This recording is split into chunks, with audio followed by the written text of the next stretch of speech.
પણ તમને સંતાન નથી આપ્યું ભગવાને. તો આઈ સિરિયસલી સજેસ્ટ ધેમ. હવે અમે કેટલી મોટી વાત કરી જેના માટે મને લોકો કેટલો ક્રિટિસાઇઝ કરશે, પણ તમને સંતાન નથી આપ્યું ભગવાને. એ તમારા હાથની વાત નથી, શક્તિ છે ને એક. અને મારી પાસે લોકો આવે છે તો હું જોઉં કે ભાઈ મને લાગે છે કે હા ભાઈ આટલા બધા IVF કરી દીધા, આટલા બધા ડોક્ટર પાસેના ઘણા વર્ષો 15-20 વર્ષ લગ્ન થયા છે, નથી સંતાન સુખ.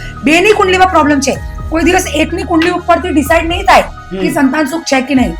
બેની કુંડલીમાં પ્રોબ્લેમ છે અને મને નથી દેખાતું કે સંતાન સુખ છે. તો I seriously suggest them, don't go for IVF and don't go for adoption.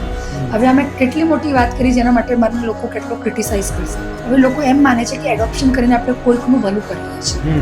હવે કુદરતે તમને સંતાન નથી આપી એટલે તમારું ઋણનું બંધન એ સમાપ્ત કર્યું છે. તો જ્યારે કુદરતે તમારા નસીબમાં સંતાન સુખ નથી આપ્યું અથવા તમને સંતાન આપીને લઈ લીધું છે અને સામે તમે કોને એડોપ્ટ કરો છો, 90% કેસીસ હોય છે કે જેના મમ્મી પપ્પા ગુજરી ગયા છે, જેના મમ્મી પપ્પાએ છોડી દીધું.